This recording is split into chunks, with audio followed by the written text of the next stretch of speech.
Why is it that two people can have the exact same skills, the exact same opportunities, even the exact same starting point, and one of them ends up making significantly more money than the other? It comes down to the psychology of making money, something most people never examine. It's not luck. It's not intelligence. It's the invisible set of beliefs, fears, and mental shortcuts running in the background every single time you make a decision about your income. You don't see it happening. It doesn't feel like a decision at all. It feels like, that's just how things are for someone like me. But it's not how things are. It's how you were trained to think they are. Quick thing before we get into it. If this is the kind of breakdown that actually helps you make sense of your own money patterns, hit subscribe now so you don't miss the next one. Over the next several minutes, I'm going to show you exactly what that looks like, where it comes from, and more importantly, how to change it. Here's what we're covering today. 3 things. First, the root pattern that quietly caps how much money most people ever let themselves make. A pattern that has nothing to do with talent or effort. Second, the mental shift that separates people who keep growing their income year after year from people who plateau and stay there no matter how hard they push. Third, one exercise you can use today, right after this video ends, to start rewiring how you think about money. Not tomorrow, not when things calm down, not when I have more time. Today. If you've ever felt like you're doing everything right, working hard, learning the skills, showing up, saying yes to opportunities, but your income still isn't moving the way it logically should, this video is for you. Chapter 1. The root pattern.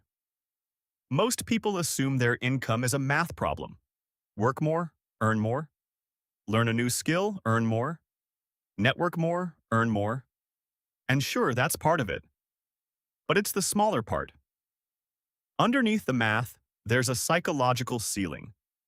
And it's one of the most common mental blocks to making money that nobody actually talks about. Here's how it shows up.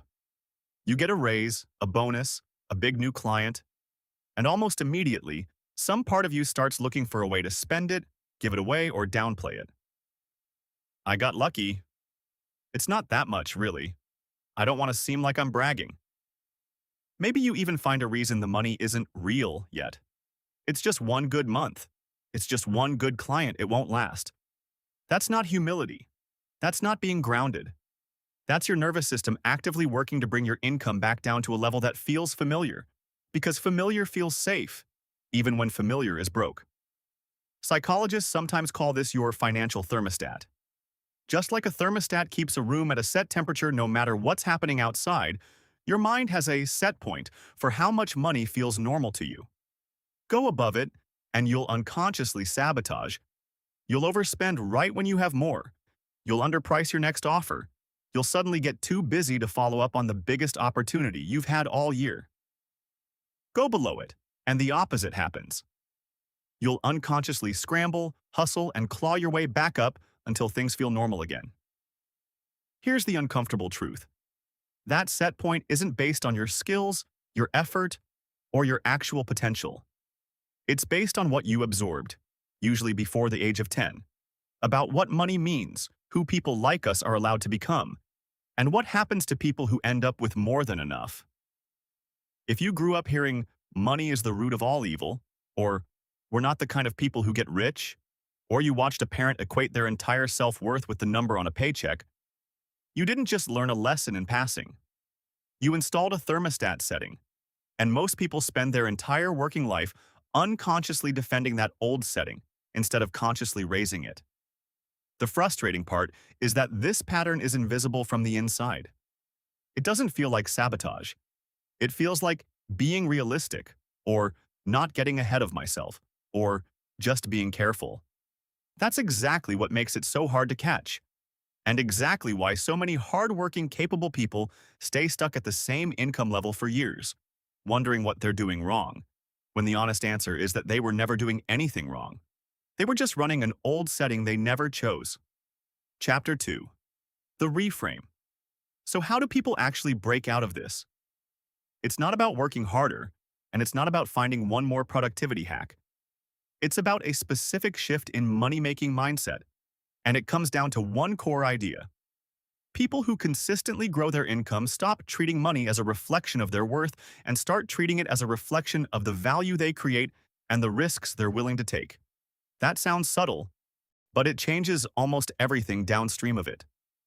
Watch what happens with each version. If money equals your worth, every financial setback feels like a personal failure. A client says no, and it doesn't just feel like a no, it feels like evidence you're not good enough. A launch underperforms, and it doesn't feel like data. It feels like a verdict on your entire identity. So naturally, you start avoiding the things that could produce a setback. You stop pitching the bigger client. You stop raising your prices. You play it safe because playing safe protects the version of yourself you've built your identity around. But if money is just a signal, feedback on the value you're creating, and the discomfort you're willing to sit with, everything shifts. Setbacks become information instead of identity threats. A client says no? That's data about positioning or timing, not a verdict on you as a person. A launch underperforms? That's a signal to adjust the offer or the audience, not proof you don't deserve to succeed. This is genuinely why we think about money the way we do. Most of us were taught, directly or indirectly, to fuse our self-worth to our net worth. Good grades, hard work, being responsible, all of it got tied, quietly, to earning and having money. And the moment those two things are fused together, your nervous system will always work harder to protect your self-image than it will to actually grow your income.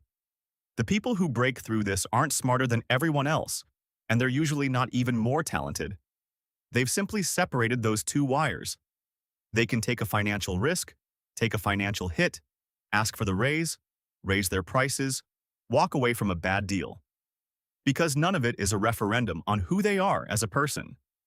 It's just information they can act on and adjust from over and over, without their identity being on the line every single time. Chapter 3. The Actionable Piece. Here's one exercise you can do today to start loosening that thermostat setting. And it takes less than 5 minutes. Take out a piece of paper or open a notes app on your phone and finish this sentence 5 different ways. People who have a lot of money are blank. Don't overthink it. Just write the first 5 words or phrases that come to mind, even if they feel a little embarrassing. Greedy, lucky, out of touch, stressed, fake. Whatever shows up, write it down. Now look at what you wrote. Every single one of those is a belief you inherited somewhere along the way, not a fact you independently verified. And here's the key insight. You cannot become a version of rich that some part of you secretly believes is a bad type of person to be. Your own mind won't let you get there. It will sabotage the raise, the client, the price increase. Because becoming that person would mean becoming something you've quietly decided, maybe without ever realizing it, is undesirable or even dangerous. So the real work here isn't a budgeting spreadsheet or a new savings app. It's going through that list you just wrote, one item at a time, and asking honestly, is this actually true? Or is this just something I absorbed from somewhere? A parent, a community, a culture, a single bad experience I overgeneralized from? Then consciously rewrite it. Not people with money are greedy, but people with money have more room to be generous, more room to take care of the people they love, more options in how they spend their time. Not people with money are out of touch, but money gives people more freedom to actually pay attention to what matters to them.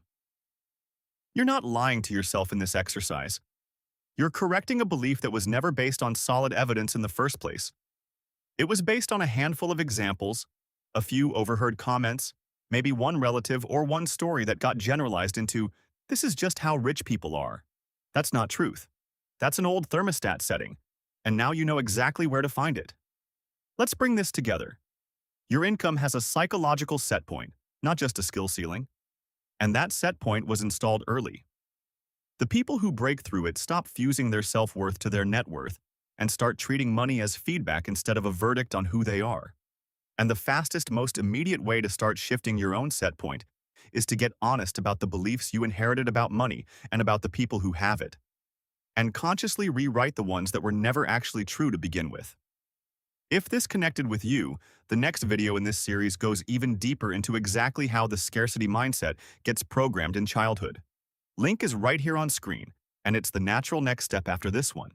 If you want more breakdowns like this on the psychology behind money, the beliefs, the patterns, the invisible stuff that actually drives your financial decisions, subscribe, because we've got a lot more of this coming.